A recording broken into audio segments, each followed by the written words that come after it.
"Don't cry, Mommy. Maybe that man will help us." The little girl pointed to a millionaire stranger. It was one of those winter evenings when the cold cut deeper than usual, not just into the skin but into the soul. Snow fell quietly over the city, covering the streets with a white sadness. Near an old, closed bakery sat a woman with her daughter wrapped in a torn blanket.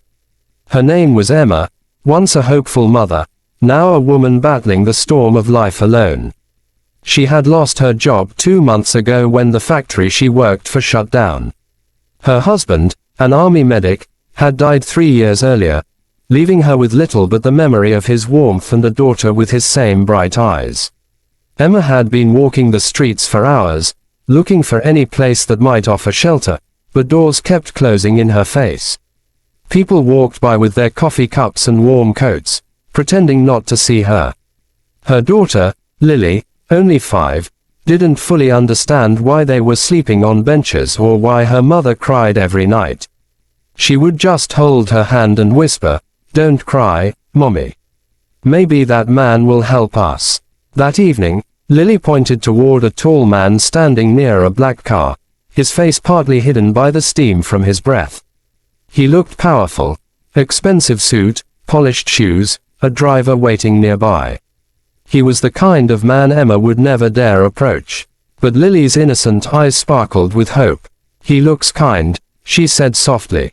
Emma sighed. Life had already taught her that appearances lied, that the world wasn't fair, and that the kind-looking rarely stopped for people like her. Still, something in the man's eyes, something tired and distant, made her pause. Maybe it was exhaustion, or maybe fate had written this night differently. She gathered her courage, stood up, and approached the man. "Excuse me, sir," she said, her voice trembling. I don't need money. Just somewhere warm for my daughter tonight." The man turned to look at her. His name was Daniel Cross, a millionaire entrepreneur who owned half the buildings in the district. But behind that wealth was an emptiness he couldn't escape. He had everything: cars, mansions, fame, but no one to call family. His wife had left him years ago, tired of his workaholic ways, and he hadn't spoken to his own mother in a decade. So when he saw Emma's trembling hands holding her daughter close, something inside him shifted. For a long moment, he said nothing. He just looked at the child, Lily, whose eyes reminded him of his younger sister who had died when he was young. The same innocence, the same spark of faith in humanity. He nodded to his driver and said, "Bring them to the car." Emma froze in disbelief. "Please, sir, we won't be trouble. I just need—" Daniel interrupted softly, "I didn't ask for anything in return. Get in." For the first time in months, Emma felt the inside of a heated car. Lily smiled, pressing her little fingers against the window as they drove through glowing city lights. Daniel offered them food, but Emma refused to eat before Lily had finished. Watching her, Daniel felt something twist inside. Guilt maybe, or realization. How many people had he ignored on these same streets? How many faces like hers had he looked away from because it was easier? When they arrived at his mansion, Emma couldn't believe it. The marble floors, golden chandeliers, and warm air felt unreal. She tried to stay standing, but her body gave up. Exhaustion, hunger, and emotion overwhelmed her. Daniel caught her before she fell. "You're safe now," he whispered, almost surprising himself with the softness of his voice. He asked his maid to prepare a guest room, clothes, and hot soup. Lily ran around in wonder, laughing for the first time in days. Daniel stood there, watching him, feeling something unfamiliar, peace. Later that night, he sat alone in his study, staring at the snow outside. For years, he had believed money could solve everything. But now, watching a little girl's laughter echo through his house, he realized how lonely he had been. He didn't know why he helped them. Maybe it was fate, or maybe it was the universe reminding him of something he had lost. Whatever it was only the beginning. The next morning, Emma woke up early, planning to thank Daniel and leave before anyone could accuse her of overstaying her welcome. But as she opened the door, Daniel was already waiting downstairs with breakfast ready. "You're not going anywhere," he said simply. "Not until I know you have a real plan." Emma hesitated. "I can work. I just need a chance." Daniel nodded slowly. "Then you'll work for me. My company needs someone trustworthy to handle community projects." Emma's eyes filled with disbelief. She wasn't being offered charity. She was being offered dignity. That morning changed everything, not only for Emma but for Daniel too. As Lily hugged Daniel before going to sleep that night, she whispered, "I told Mommy you'd help us." Daniel smiled sadly. He didn't realize then that those words would become his redemption. Sometimes, the smallest voices say the things our hearts have forgotten. And for the first time in years, Daniel prayed, not for success or wealth, but for the strength to become the man that little girl believed he already was. Days turned into weeks, and the quiet house that once echoed with silence was now alive with laughter. Emma worked with dedication, helping Daniel's company design programs for struggling families. She poured her soul into it, remembering every face she had met on those cold streets. Daniel watched her grow stronger, her confidence returning, her kindness spreading through everyone she met.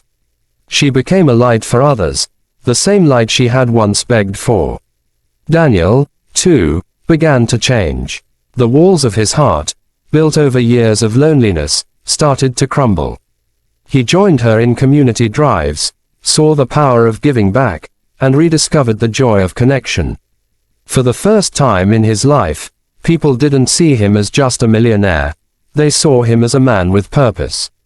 But just when life seemed to bloom again, a storm returned. One afternoon, while Emma was organizing donations, she received a letter. It was from the landlord of her old apartment, informing her that her husband's military pension had been misfiled for years, and a large sum had now been released in her name. She was suddenly not poor anymore. That night, she told Daniel the truth, expecting gratitude or maybe distance. Instead, Daniel's eyes dimmed. "So now you'll leave?" he asked quietly. Emma looked at him, surprised. "I'm not staying for your money, Daniel. I'm staying because this house became home. You gave me back my strength." Daniel turned away. For a man who had everything, losing someone again terrified him. He didn't want to admit that Emma and Lily had filled the emptiness he had long buried. But before she could respond, Lily ran into the room, holding a small drawing she made. It showed 3 people holding hands, a man, a woman, and a little girl, with the sun shining above them. "This is us," Lily said proudly. Daniel looked at the paper and felt tears sting his eyes. He had built skyscrapers, but this small drawing was the most valuable thing he had ever been given. Slowly, he knelt before the little girl and said, "You know, Lily, I think you saved me." From that day forward, the 3 of them became inseparable. They weren't bound by blood but by something deeper: faith, kindness, and second chances. Months later, Daniel launched a foundation called Lily's Hope, named after the girl who once pointed at a stranger and said, "Maybe that man will help us." The foundation helped thousands of families find shelter and support. During the opening ceremony, Daniel stood before the crowd with Emma and Lily beside him. Cameras flashed, people cheered, but his voice trembled with emotion as he said, "Sometimes, we think we're rescuing someone, but in truth, they're rescuing us." That night, as they sat on the balcony watching the city lights, Emma whispered, "Do you ever wonder why Lily pointed at you that night?" Daniel smiled. "Maybe she saw what I couldn't see in myself." Emma nodded. "Maybe it was fate." They looked at Lily, fast asleep in Emma's arms, and felt a warmth that no wealth could buy. The story of Emma, Lily, and Daniel became more than just a tale of luck. It became a message of hope for millions. It reminded people that kindness is not weakness, that even the smallest act of compassion can change a life forever. And sometimes, the person you help may end up healing your heart in return. So, dear viewers, if this story touched your heart, don't forget to subscribe to our channel.